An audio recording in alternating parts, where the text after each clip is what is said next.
2025년 4월 24일 비나테 파동 카운팅 업데이트 시작하겠습니다. 현재 미국장이 한참 진행 중인데 어제 영상 올리고 나서 댓글 보니까 어이가 없는 댓글을 달아놓은 분들이 계시고, 그래서 제가 얘기 드린 거를 이해하신 분들은 저와 비슷한 느낌으로 어이가 없어가지고 또 댓글을 다 하시고 한 거를 보니까 제가 이 어처구니가 없어가지고 영상을 지금 이제 대바람부터 지금 찍고 있는데요. 왜 제가 여기 있는 우파 시작점을 건드리고 나서 다시 내려오면 이 파동은 하방으로 가는 거라고 얘기를 드렸을 때, 이 저점 깨지면 하방 가는 거지 뭔 소리냐, 그런 얘기는 초등학생도 하겠다 그래 얘기하시는데, 제가 그렇게 맥락을 얘기 드렸는데 맥락을 이해를 안 하시고 달을 가리키는데 달은 안 보고 손가락만 보시고, 손가락도 가리키는 손가락 안 보시고 다른 손가락 보시고 그러시는 분들이 계신데, 그런 분들은 꼭 또 이렇게 강력하게 댓글을 또 남기십니다. 말도 안 되는 댓글을. 자, 제가 얘기 드린 거는 보세요. 여기 ABC로 내려왔고, 여기 ABC로 내려온 거는 아시나 모르겠어요. 여기 ABC로 내려오고 여기 올라갔어요. X파로. 그리고 여기에 다시 A, B, C, D, E로 내려옵니다. 내려올 때 불규칙이라서 얘가 연장은 안 될 것 같다고 얘기 드렸던 거는 기억하시나 모르겠네. 자, 그렇게 해서 내려왔다 그랬잖아요. 그래서 이 바가 연장이 되어가지고 이 터미널로 이렇게 내려왔는데, 이게 왜 중요하냐, 여기 5파를 건드리면 이 5파가 연장이 더 이상 안 되는 거죠. 제가 잘못했던, 카운팅을 제대로 했던 상관없이 이 5파를 건드리면 여기서 마감이에요. 그럼 건드리기 전에는 연장이 될 수 있냐? 있죠, 당연히. 카운팅 또 잘못했을 수도 있잖아요. 여기서 또 연장될 수도 있고. 불규칙 확산 나오는 거는 누가 맞겠습니까? 그건 몰라요. 근데 이 5파를 건드렸다 그러면 얘는 여기서 마감이고, 그러면 이게 WXY가 되면서 W는 ABC고 Y는 삼각형이잖아요. WXY가 되면 한 파동 내에서 복합 조정으로 이어질 수 있는 최대치가 나온 거예요. 왜냐하면 Y파가 삼각형이기 때문에. 만약에 Y파가 삼각형이 아니고 ABC다 그러면 또 연장될 수 있잖아요. ABC 하나, ABC 하나, 또 ABCDE 이렇게 하나. 그러면 이게 뭡니까? 복합 조정 WXYXZ잖아요. 그런데 이 삼각형이 연장이 되다가 계속 연장이 되기도 하더라는 거죠. 삼각형이 여기까지 끝났어. 그러고 나서 시간이 지나고 나서 보니까 이게 복합 조정 맞아? 뭐 이렇게 길어? 하고 나서 사람들이 찾아놓은 게 이게 ABC, 이게 ABC.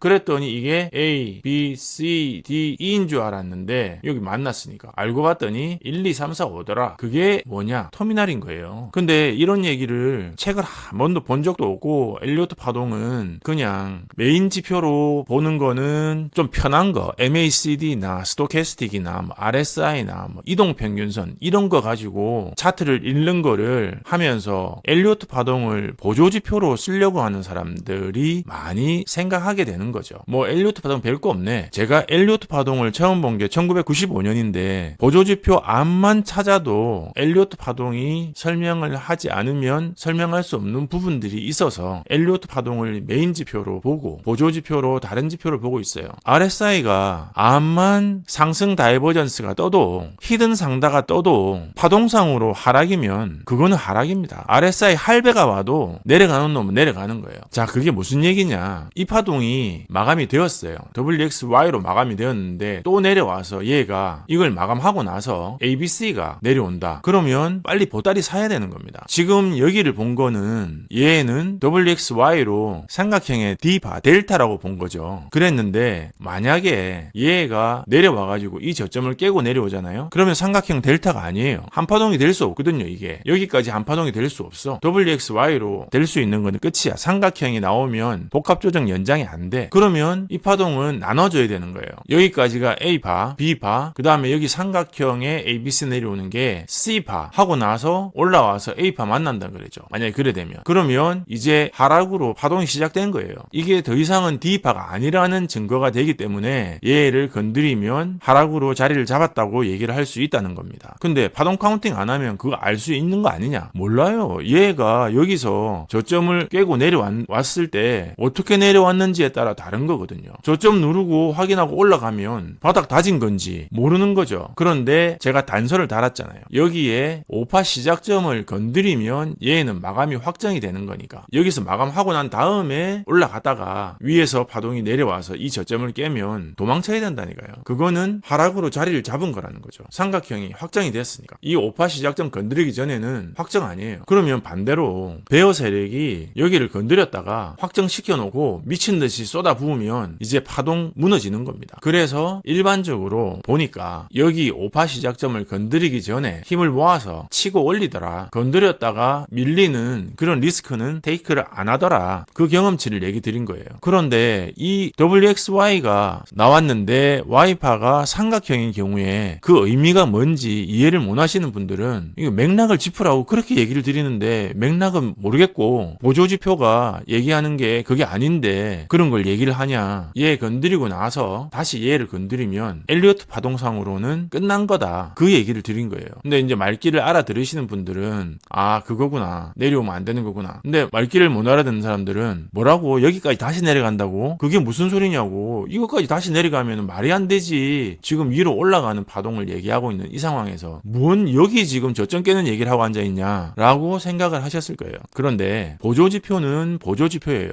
저는 메인 지표가 파동이고 보조지표가 다른 지표도 보는데 제가 보는 보조지표는 뭐 RSI 정도예요. 다이버전스 나오는 거 챙겨보는 정도지 파동이 메인 지표이기 때문에 파동으로 설명을 드리는 거예요. 근데 보조지표도 뭐 아직까지 다른 보조지표를 프라이머리로 쓰고 계신 분들은 계속 그렇게 쓰시면 됩니다. 근데 저는 한 30년 해보니까 보조지표는 보조지표더라고요. 메인 파동은 엘리어트 파동이지 메인 지표는 파동이지 엘리어트 파동은 보조지표가 아니더라는 거죠. 제 경험이 그래요. 그러면 누가 좀 엘리어트 파동 카운팅 좀 해주면 좋겠는데 아무도 안 해주는 거죠. 근데 보세요. 여기 엘리어트 파동 찍으면 엘리어트 파동이 나옵니다. 엘리어트 웨이브 있거든요. 근데 아주 개상하게 찍어놨어요. 엘리어트 웨이브를. 그게 보니까 안 맞아. 할 수 없이 그냥 제가 카운팅 하는 거예요. 이동평균선 가지고 하시는 분들 있잖아요. 그분들 테슬라가 이동평균선이 일봉으로 한번 볼게요. 데드크로스 났다고 막 이제 호들갑 떠는 분들이 계시더라고요. 근데 제가 얘기 드렸죠. 이동평균선은 후행지표고 그냥 보조지표라고. 데드크로스가 난 거를 찾아보면 데드크로스가 나긴 났어요. 근데 이동평균선도 심플이 있고 단순 이동평균이 있고 지수 이동평균이고 가중 이동평균이 있잖아요. 여기 엑스포넨셜 있는데 제가 보니까 엑스포넨셜은 이동평균선이 이때 데드크로스가 났어요. 심플은 아예 뒤에 났는데 심플은 이동평균선의 데드크로스나 골든크로스에서 나오는 증상이 약해요. 일단은 여기 보시면 데드크로스가 여기서 났잖아요. 데드크로스 나는 지점에서 발작이 나오긴 했죠. 데드크로스 나온 지점에서 데드크로스나 골든크로스 나올 때 발작하는 건 아시죠? 이동평균선 하는 분들은 웬만한 분들은 다 아시는 거니까 여기 크로스 나올 때 발작 오거든요. 이 발작이 이만큼 맞는데 지금 51선하고 201선 가지고 지금 보는 거예요. 너무 떨어져 있어 얘가. 그래가지고 제가 다른 거를 찾아봤어요. 엑스포넨셜 말고 볼륨 웨이티드를 찾아봤거든요. 그랬더니 볼륨 웨이티드로 보니까 오히려 더 잘 맞는 것 같아요. 여기 이 크로스 났을 때 발작을 더 크게 했죠. 원래 데드 크로스나 골든 크로스 나오면 발작하잖아요. 이렇게 발작을 했다가 내려가는 거예요. 그러면 이게 맞는데 51선도 지금 거의 붙어 있잖아요. 그러면 51선 따라서 계속 밀리는 거죠. 얘는. 그런데 51선이 있기 때문에 얘가 밀리느냐? 그게 아니잖아요. 51선은 지나간 거거든. 후행지표라고요. 그러니까 지나고 보니 얘가 붙어 있더라. 51선에. 그리고 201선하고 점점 멀어지잖아요. 그러면 또 얘가 나오는 게 이격도 아닙니까? 이격도가 점점 벌어지거든. 그럼 또 땡겨 올라가게 돼 있거든요. 그러면서 엎치락 뒤치락 하다가 올라가게 되는데 이동평균선 가지고는 그거를 모르겠더라. 파동을 모르니까 안 되겠더라는 거죠. 그래서 제가 파동을 프라이머리로 보고 이동평균선 같은 거 나오면 한 번씩 확인을 합니다. 자주 확인도 안 해요. 파동상으로 봤을 때 수렴을 하고 있는 4파에서 돌파했다가 되돌림 왔다가 올라가는 돌파 엄청나게 크게 한 거죠. 그럼 5파는 3파의 1.618 이상을 가져갈 만한 파동을 지금 준비를 한 거죠. 이동평균선만 보는 분이 있으면 데드크로스 났다고 도망치겠죠. 근데 지금 그 상황 아니라니까요. 이동평균선에서 도망치는 상황이 아니고 다시 터뷸런스 나오는 구간이라 그렇게 봐야 된다는 거죠. 왜냐하면 파동으로 봤을 때 이제 4파 마치고 여기서 마치고 5파 시작했고 이 수렴형 삼각형에 추세선 돌파했다가 되돌림 왔다가 다시 올라가는 구간이라는 거죠. 단지 그 구간 안에서 또 다른 수렴형이 또 지금 지금 생기고 있잖아요. 그럼 이 수렴형은 왜 생기느냐? 아까 얘기했던 50일 이동평균선 때문에 생기느냐? 그건 아니죠. 그건 아닌데 수렴형이 생기고 있어요. 자, 그러면 여기서 또 보세요. 여기서 지금 추세선이 만들어져서 수렴을 하고 있는데 얘가 지금 이대로 돌파해서 올라갈 거냐? 돌파해서 못 올라가게 생겼잖아요. 그러면 얘가 돌파해서 지금 못 올라가게 모멘텀을 계속 잃어버리는 상태로 지금 내려오고 있으니 아마도 여기서 고점을 찍은 게 아닌가 싶은 거죠. 그러면 파동이 어떻게 됩니까?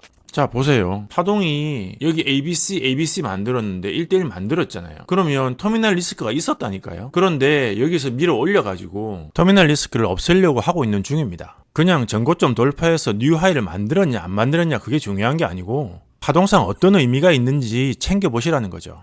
259.74. 근데 얘가 얼마입니까? 259.44. 자, 여기 5파 시작점이 259.74인데 여기 고점이 259.44예요. 터미널 보이드 아직 못 시켰잖아요. 그런데 얘는 못 넘겼어. 터미널 보이드 시키는 구간을. 그런데 지금 파동 진행하는 거 보니까 이 파동 이제 마감한 거죠. 더 내려올 줄 알았는데 안 내려온단 말이죠. 그러면 이게 WXY잖아요, 지금. 그러면 얘는 더 올려야 돼. 올려서 259.74를 찍어야 돼요. 안 찍고 내려오면 터미널이 만들어지는 리스크를 갖고 내려오는 거예요. 물론 그게 터미널이 된다는 보장은 없어요. 그런데 찜찜하잖아, 이게. ABC로 내려오니까 찜찜하잖아. 그런데 얘는 보이드 못 시켰어요. 근데 나스닥은 보면 보이드 시켰거든요. 나스닥도 똑같이 터미널 만들었는데 나스닥은 여기서 지금 ABC가 내려왔기 때문에 5파 시작점을 넘겼어요. 아예 넘겨버렸어. 그래서 1, 2, 3, 4, 5가 안 돼요. 나스닥은 이 고점을 넘기느냐 못 넘기느냐 지금 그거 가지고 실갱이를 하고 있거든요. 아직 못 넘겼거든요. 이 고점을 넘기는 거하고 못 넘기는 거하고 파동상 차이가 많아요. 그래서 지금 열심히 하고는 있는데 아직 못 넘겼어요. 근데 이제 힘은 다 빠졌지. 그런 상황인 거고 테슬라는 아직은 터미널 리스크가 남아있는 거죠. 터미널 리스크가 남아있다고 해서 터미널이 무조건 만들어졌다는 건 아니에요. WXY, XZ로 끝날 수도 있죠. 물론. 아니면 수렴하다가 다시 그냥 튀어 올라갈 수도 있어요. 그런데 그 수렴이 이게 항상 위쪽으로 했다가 되돌림 왔다가 올라가는 게 아니라 여기서 밑으로 내려갔다가 거짓 돌파하고 위로 튀어 올라가는 경우도 있어요. 그래서 위쪽으로 갔다가 올라갔다가 내려와서 다시 올라가면 이제 돌파라고 얘기하고요. 밑으로 왔다가 올라가면 거짓 돌파예요. 근데 얘가 거짓 돌파를 할 건지 제대로 된 정식 돌파를 할 건지 그건 모르죠. 그건 모르는데 안에서 만들어진 모멘텀이 여기서 올리느라고 너무 힘이 들었으면 내려서 모멘텀을 확보를 할 거고 그러다 보면은 추세 이탈을 했다가 올리는 파동이 나올 수가 있고요. 그게 아니라 충분히 힘을 모아놨으면 돌파했다가 되돌림 왔다가 올라갈 거고 그건 모르는 거예요. 근데 현재는 밑으로 내려올 수 있는 가능성도 있는 거죠. 저점을 깰 수도 있고 안 깰 수도 있는데 저점을 깨면 제가 얘기 드렸던 이 구간이 얼마 안 되기 때문에 파동이 많이 망가질 수 있거든요. 그런 상황 때문에 일부 건드리고 거짓 이탈하고 바로 올릴 수도 있다. 그렇게 보는 거죠. 파동은. 근데 지금 이런 얘기를 해도 책을 한 번도 본 적이 없어. 그냥 보조지표로 엘리어트 파동이 알고 싶은 사람은 제가 얘기하는 게 아무런 도움이 안 돼요. 왜냐하면 뭔 말인지 모르겠거든. 헷갈려서 알 수가 없어요. 그렇다고 해서 그분들이 공부를 할 거냐? 공부를 안 해요. 왜? 공부를 시작했는데도 모르면 어떡하냐 이거지. 그러면 좌절감만 커지니까 난 그냥 다 해놓은 밥, 식은 밥이라도 그냥 있는 밥 먹을래. 보조지표 만들어 놓은 거 그거 보고 그냥 어떻게 해서 그냥 먹고 살래. 그렇게 하면 그렇게 하시면 돼요. 근데 엘리어트 파동은 보조지표가 아니에요. 근데 왜 사람들이 그걸 안 쓰냐? 파동 카운팅 해놓은 게 없으니까 못 쓰는 거죠. 나는 하기 싫고 다른 사람 해준 거 그냥 먹으면 좋겠는데 해놓은 건 없고 그래서 못 하는 거죠. 그래서 제가 카운팅 해놓은 걸 봐도 그분들은 하나도 고마운 게 없어요. 저 같으면 너무너무 고마울 것 같은데 그분들은 고마운 게 없는 거라. 왜냐하면 헷갈리기만 하니까. 근데 또 뭐 한다고 그래 열심히 보는지 모르겠어요. 저는 30년이 궁금했는데 그분들은 하나도 안 궁금한가 봐요. 궁금하셨던 분들 보시라고 펀더멘탈도 만들어 놓고 했는데 근데 안 궁금해도 됩니다. 그냥 본인 스타일로 그냥 가시면 돼요. 너무 그렇게 애쓰지 마십시오. 모르는 게 부끄러워할 일은 아닙니다. 언젠가 배우면 되니까요. 그렇다고 해서 모르는 게 자랑할 일도 아닙니다. 그런데 모르는 거를 모른다고 떠버리는 거는 부끄러운 일입니다. 한번 생각해 보시기 바랍니다. 자, 비트코인은 지금 이거 돌파하기 전에 힘 좀 모으는 과정인 것 같고 아마 내려와서 이 파동의 연장을 할 가능성이 있어 보입니다. 이 파동이 만약에 삼각형으로 올라갔으면 연장을 하게 된다면 여기에 삼각형 연장 존까지 오겠죠. 힘이 좋으면 618을 안 넘길 거고 힘이 없으면 618을 넘어왔다가 다시 돌려서 올라가는 파동을 그릴 가능성이 있습니다. 자, 이제 뭐 파동 공부하시라는 얘기 이제 안 드릴 테니까 공부하기 싫은 분들은 안 하셔도 됩니다. 그런데 궁금하신 분들은 제가 펀더멘탈에다가 공부 영상 올려놨으니까 참조하시면 됩니다. 옛날에는 혼자 아는 것 떠드는 것 같아서 죄송함만 있었는데 이제는 그렇지는 않습니다. 이제는 각자의 선택이기 때문입니다. 지금 아까 얘기 드렸던 거, 이게 ABC, W, X, Y로 내려온 파동이 확정이 되고 나서 이 저점이 깨지는 게 어떤 의미가 있는지 그런 게 궁금하시면 보시고, 나는 그런 거 관심 없고 그냥 이거 깨지면 저점 갱신이지, 이 저점이 깨지는 거하고 이 저점이 이 오파를 마감하고 나서 깨지는 거하고는 천지 차이입니다. 그것만 제대로 이해를 하시고 엘리어트 파동을 보시면 도움이 되실 겁니다. 장이 끝나고 나서 챙겨보니까 테슬라 파동은 결국 259.74를 못 넘기고 끝냈습니다. 여기 보시면 여기 고점이 259.44, 종점이 259.52, 아직 모자라거든요. 내일 장 시작해서 올려서 얘를 보이드 시켜놓고 내려오면 되는데, 그러니까 결국은 이 터미널이 문제가 아니고 여기 고점이 문제죠. 이 고점을 넘겨야 되거든요. 3파 시작점을 넘겨야 되니까 터미널 자체가 문제가 아니고 이 전체가 지금 1, 2, 3, 4, 5가 되기 때문에 이 3파 고점을 넘겨야 돼요. 그러려면은 이 고점이 지금 261.79, 이걸 넘어가야죠. 결론적으로는 이걸 넘겨야 터미널이 보이드가 되니까 이걸 넘기고 내려와야 됩니다. 그러면 파동이 한 파동 W, X, Y, X하고 G로 내려올 수도 있는 거죠. 왜냐면 여기서는 W, X, Y를 만들어 버렸으니까. 얘를 넘기든 못 넘기든 상관이 없어요. 얘를 넘기는 게 중요한 거예요. 얘 넘기는 게 뭐가 중요하냐, 얘 넘기는 게 더 중요하지, 그게 아니고 얘 넘기는 것보다 얘 넘기는 게 더 중요합니다. 테슬라 파동은 그렇습니다. 그래서 이후의 움직임은 여기 지금 얘 넘긴다고 힘 다 뺐거든요. 틀림없이 이제 밀릴 거 아닙니까? 거기다가 완성했으면 여기 오파 마감하고 이 오파도 마감됐으면 되돌림 올 거 아니에요. 되돌림 올 때 탄력 받아서 더 내려와서 밑으로 빠지면 거지디탈, 그게 아니고 버티고 있다가 이 파동 마감 안 하고 다시 올렸다가 내려오면 정식 돌파, 그렇게 되는 겁니다. 자, 그리고 이제 나스닥 보시면요, 나스닥은 일단 여기 3파 고점은 넘겼잖아요. 그러면 얘를 넘기는 게 모멘텀 상으로 중요하거든요. 근데 얘를 모멘텀 상으로 아직은 안 넘겼어요. 19234.0인데 얘가 아직까지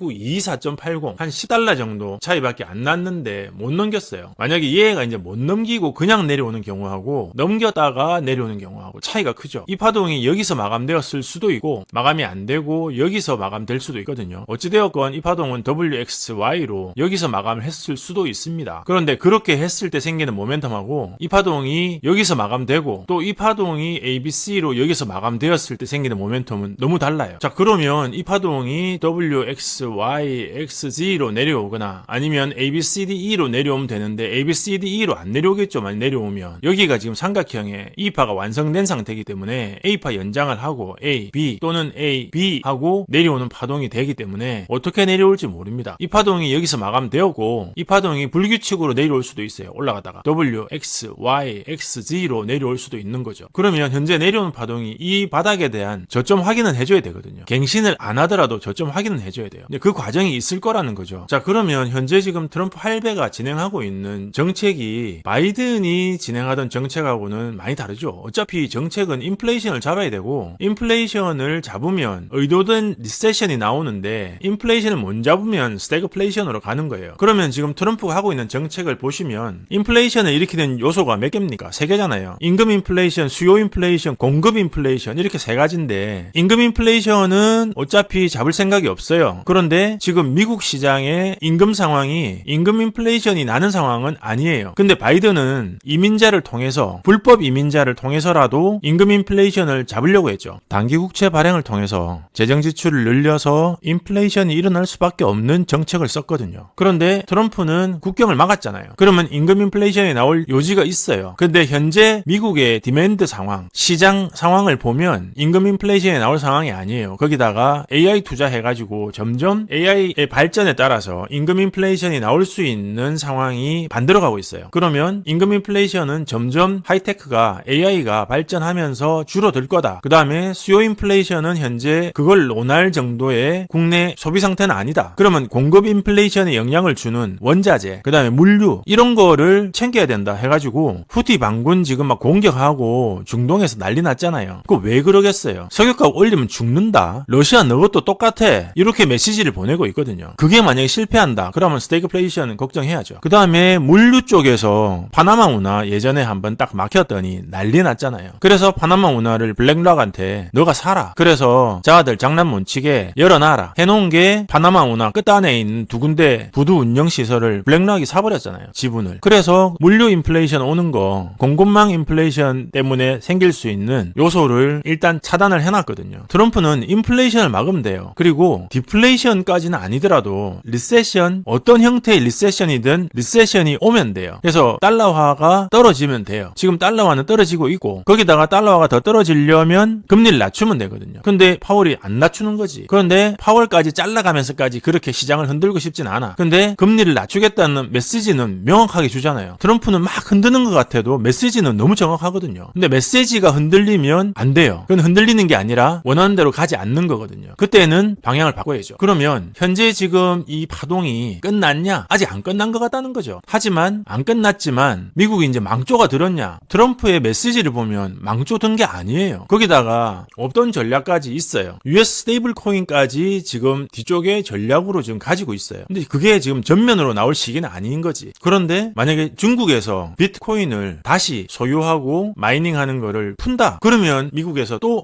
US 스테이블 코인에 대한 이 전략에 약간의 이제 또 착오가 생길 수도 있겠죠. 근데 중국은 그럴 상황이 못 돼요. 자본 유출이 너무 싫거든요. 근데 중국의 자본 유출이 오는 그 자본 유출의 소스가 어딥니까? 대미 무역 흑자잖아요. 흑자 해가지고 벌어들인 달러를 중국으로 위안으로 안 바꾸고 어떻게 해서든지 간에 해외에 두고 싶어하는 중국 부자들의 이 욕망이 그대로 살아있거든요. 그 어느 때보다 높아요. 그런 마음이. 그렇기 때문에 비트코인을 뭐 활성화한다 뭐 이런 거는 시진핑은 생각도 못 하는 거죠. 그런데 만약에 시진핑이 생각을 바꿨어. 그러면 또 미국의 전략에 또 수정이 필요하겠죠. 지금 현재 트럼프가 진행하고 있는 전략은 다 얼개가 맞게 얼라인이 되어 있는 거예요. 인플레이션 잡아야 되고 기름값 잡아야 되고 무역 흑자는 아니지만 무역 적자를 줄여야 되고 만약에 무역 흑자로 바뀌잖아요. 그러면 미국 자금 시장이 작살이 날 거예요. 왜? 환율 방어해야 되니까 빼갈 거거든. 미국에 투자했던 돈을. 그러니까 무역 흑자가 나거나 재정 흑자가 난다. 그러면은 자본시장은 작살이 납니다. 유동성이 빠지니까. 자본시장은 딴 거 없어요. 그냥 유동성이에요. 실적은 핑계고 순수한 거는 그냥 유동성입니다. 유동성이 빠지면 빠지고 유동성이 안 빠지면 안 빠지는 거예요. 이게 단기 쇼크로 끝날 거냐 아니면은 장기로 갈 거냐는 아직 정해진 게 없어요. 보세요. 이 파동이 지금 닦였냐? 아직 안 닦였잖아요. 이 파동이 닦일 만큼 내려오고 나면 이 파동이 닦인 파동이 되거든요. 그러면 A, B, C로 바뀐 거예요. 그 다음에 D파 만났잖아요. 근데 이 파동이 W, X, Y로 만난 파동인지 A, B, C로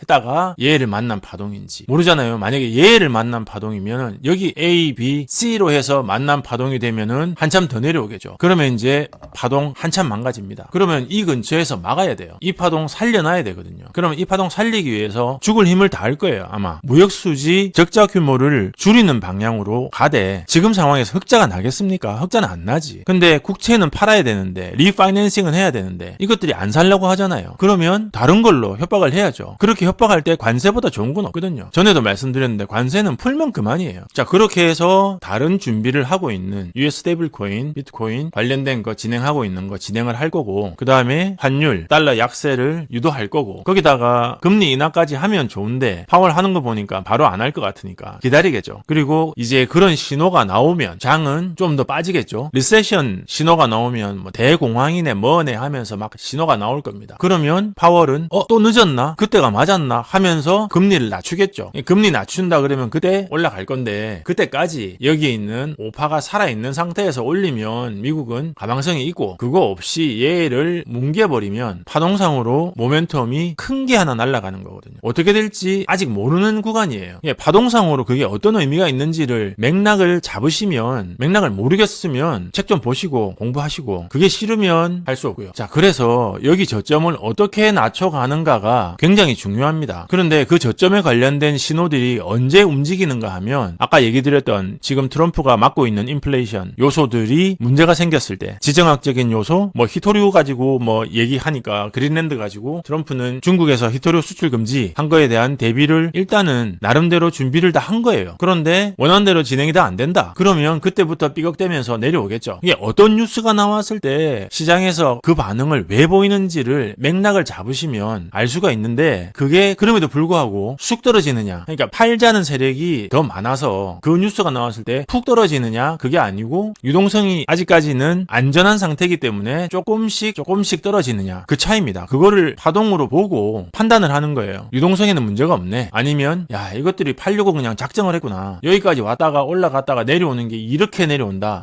그러면 이거 아닌데 하고 판단을 하는 거예요. 피보나치 모멘텀이든 파동 모멘텀이든 점점 수렴을 해야 되거든요. 수렴이라고 하는 게 꼭 이렇게 가야 수렴하는 게 아니고 이것도 수렴입니다. 적용을 하더라도 점점 그 정도를 줄여가는 거, 그것도 수렴이거든요. 그러니까 파동이 어떻게 움직이는지, 뉴스에 어떻게 반응하는지 그 맥락을 보면서 챙겨보시면 왜 파동이 보조지표가 되면 안 되고 메인 지표, 프라이머리가 되어야 되는지 이해를 하실 수 있을 겁니다. 나스닥 선물은 아직 못 넘겼어요. 그런데 나스닥 100을 보니까 지난번에 미친듯이 올랐던 그 고점을 넘기긴 했더라고요. 그래서 넘길 수도 있을란가 싶긴 한데, 사실 나스닥 100 파동이 여기를 넘겼다고 해서 나스닥 파동이 넘길 수 있다는 보장은 없어요. 왜냐하면 이 파동 자체가 다르거든요. 카운팅 하다가 이 나스닥하고 나스닥 선물, 나스닥 100 이거는 카운팅을 못 하겠더라고요. 워낙 1초분까지 다 해야 돼서 정확하게 한 걸 가지고 지금 근거로 해서 파동에 대한 모멘텀을 측정을 해야 되는데, 혼자서 3개 하는 것도 지금 이제 버거워가지고 선물은 요즘 많이 못 보고 있어요. 그냥 참고로 그냥 보고만 있는데, 여기 고점을 넘겼기 때문에 내일 나스닥도 고점을 넘겨가지고 만들 걸로 기대는 합니다. 근데 만약에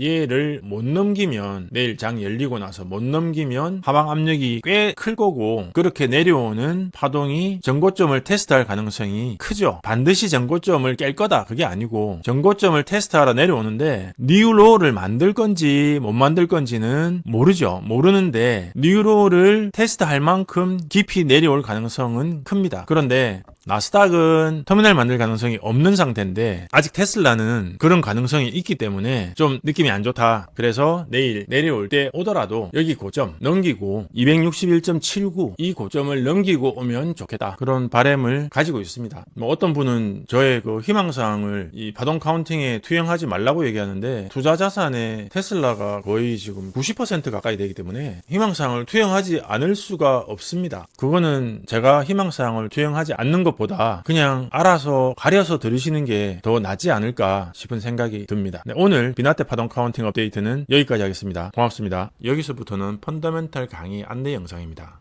펀더멘탈 강의가 책을 보고 봐야 되느냐, 책을 안 보고도 바로 봐도 되느냐, 그런 질문들을 많이 해주시는데요.